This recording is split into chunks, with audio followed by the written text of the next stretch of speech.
Bom, dando sequência aqui à nossa aula, então, procedimentos em dissídios individuais.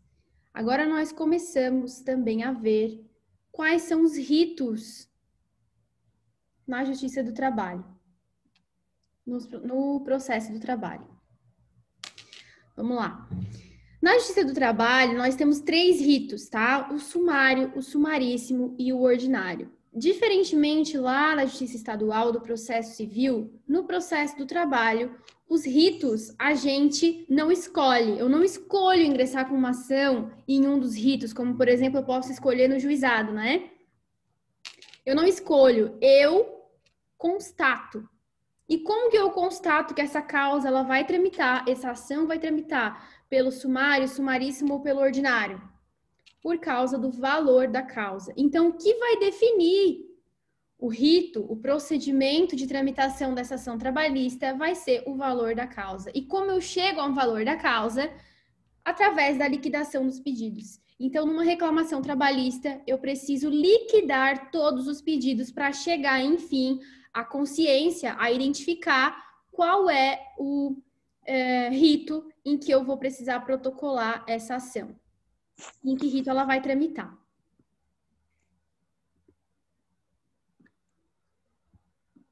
Aqui eu coloquei um quadro que contém bastantes informações. Vamos desvendar esse quadrinho importantíssimo, muito importante. O procedimento sumário é o procedimento que vai ser o procedimento adequado, correto, para aquelas causas de até 2 salários mínimos. Então, são causas de até 2 salários mínimos.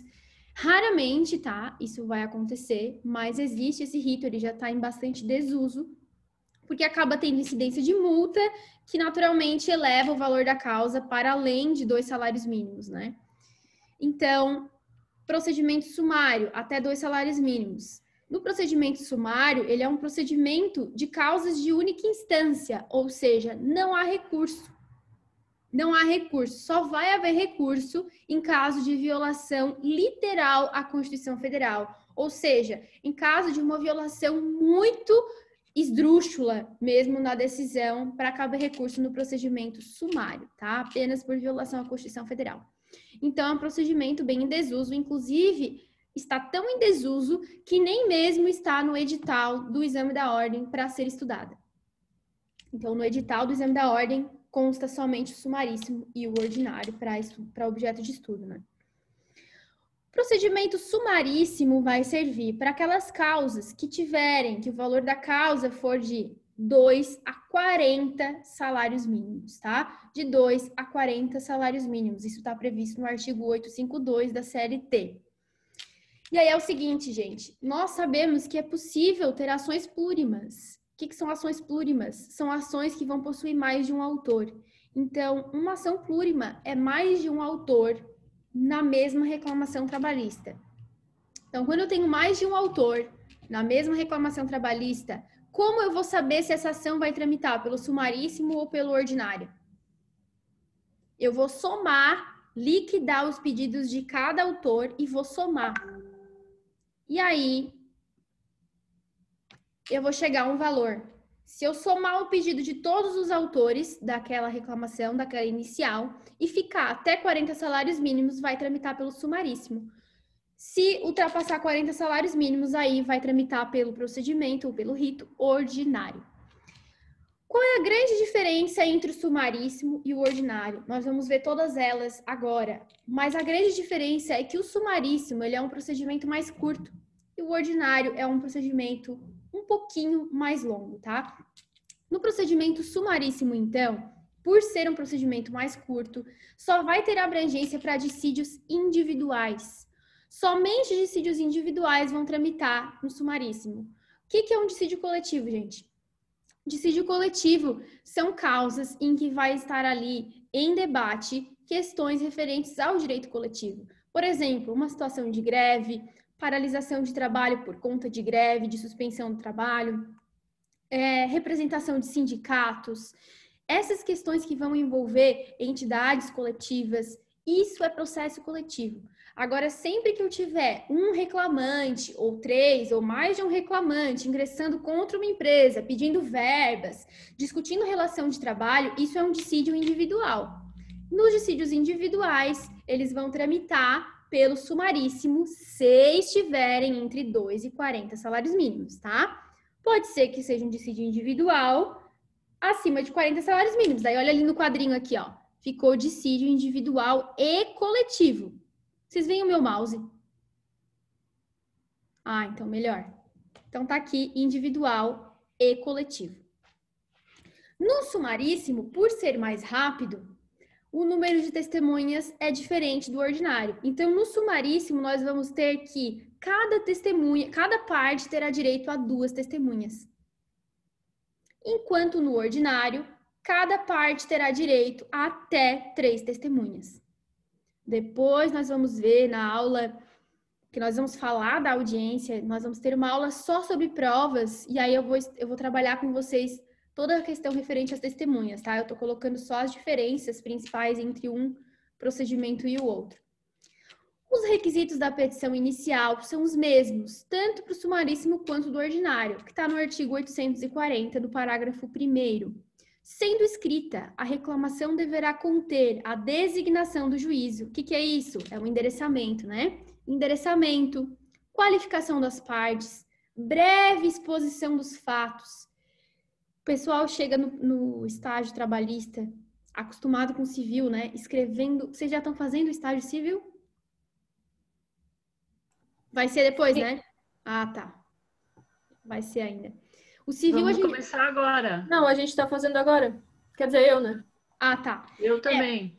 O civil vocês vão escrever bastante, né? Os fatos, é uma página inteira. O fulano foi lá, e chegando lá foi assim, e foi não sei o quê. Aí chega no estágio trabalhista escrevendo um calhamaço de fatos. Não, é breve, bem breve mesmo. Exposição de fatos que resulte de dissídio.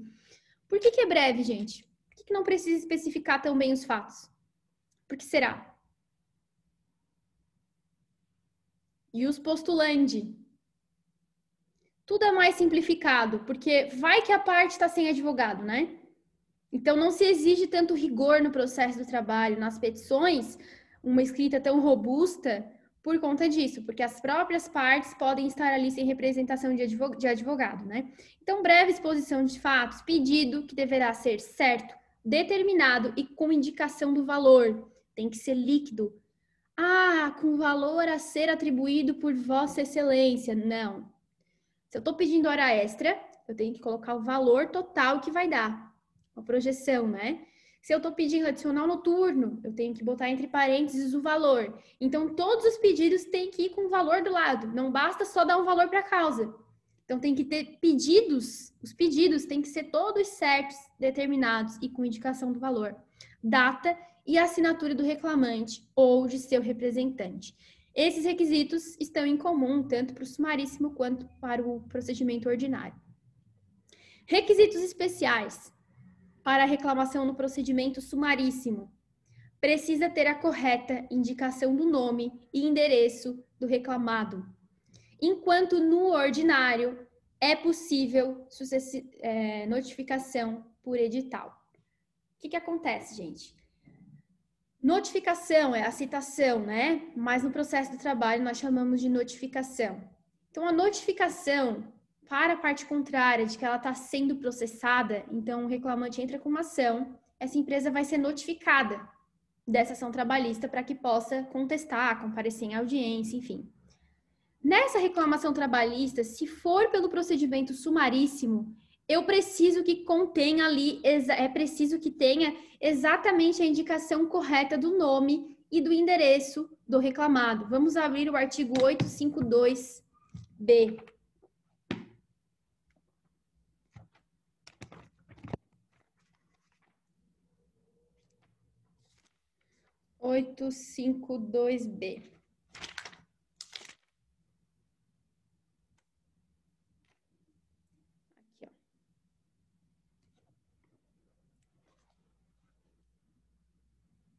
Ó, artigo 852-B.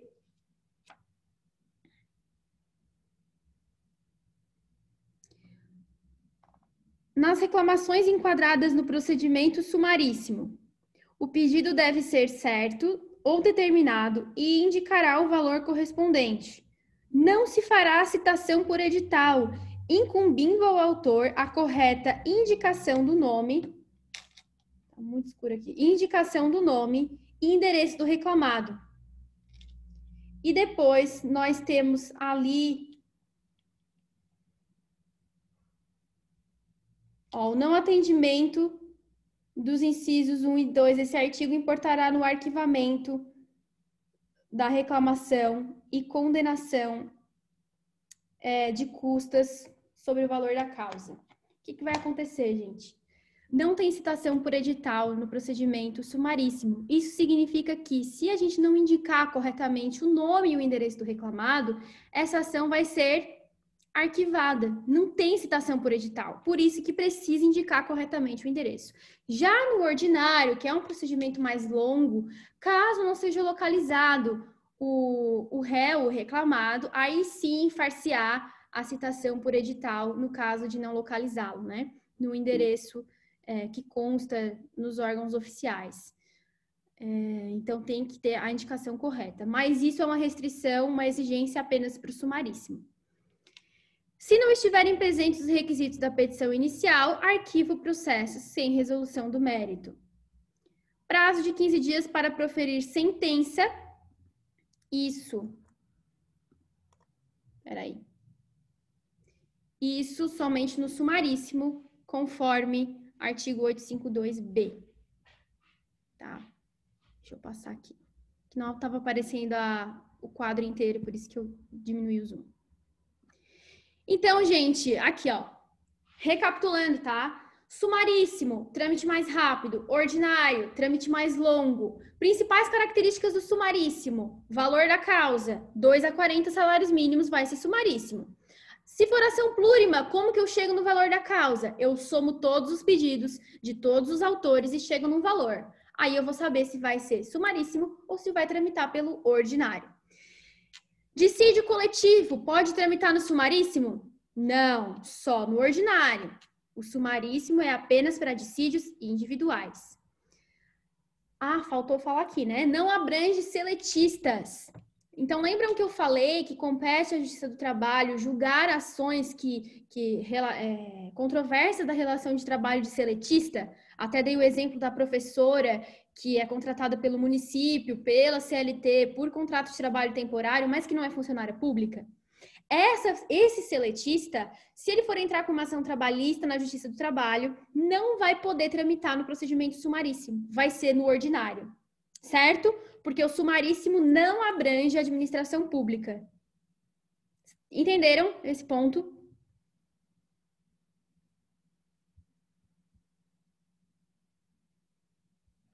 Cadê o bate-papo?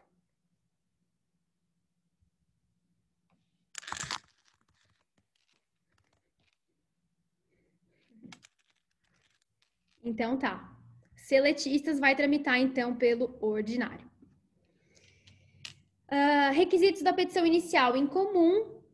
Com relação aos requisitos da petição inicial, nós temos ali um detalhezinho para o sumaríssimo, né? Os mesmos requisitos para o sumaríssimo e para o ordinário, mas o sumaríssimo precisa ter nome e correto endereço do reclamado, porque não vai ter citação por edital, enquanto no ordinário tem citação por edital. Também é sempre uma pergunta, tá? Sempre pergunta de prova, se vai poder ser feita citação por edital ou não. Aí lá no início diz assim, numa ação que tramita pelo sumaríssimo, a resposta é não. A gente já sabe que não poderá ser feita citação por edital, porque é sumaríssimo, e aí não tem citação por edital. Tranquilinho, né? Esse quadro. Ficou bem sintetizado, qual é a diferença de um para o outro, e uma diferença aqui muito importante é o número de testemunhas, tá? Testemunhas. 2 para o sumaríssimo, para cada parte, e no ordinário, 3 para cada parte, até 3, né? Para cada parte. Sempre também se pergunta o número de testemunhas. Então, eu vou falar para vocês, geralmente, né? Como que eu faço? Acho que eu não vou conseguir fazer nesse semestre, porque as provas vão ser objetivas. Mas eu sempre dou um textinho falando de um trâmite processual e pedindo para identificar os erros e dar a correta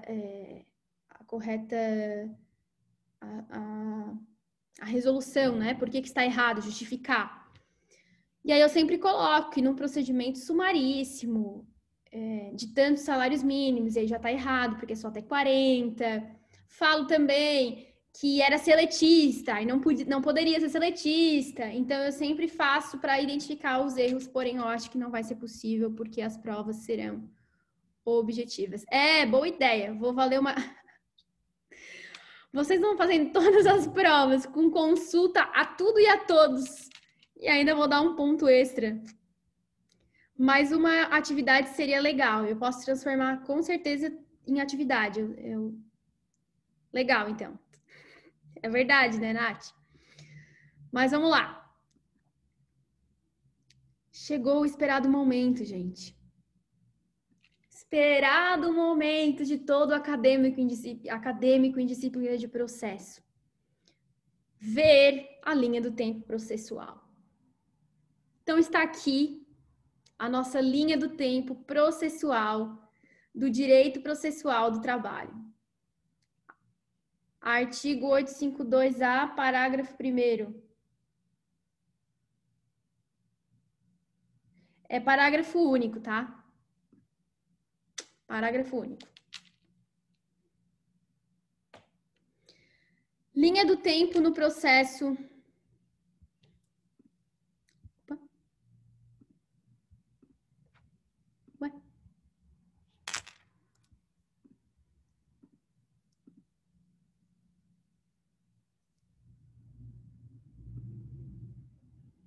O número de testemunhas?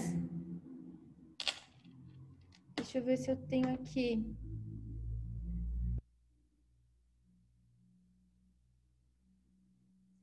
Depois eu passo, tá? Depois eu passo a indicação correta, então. E já arrumo no slide, né?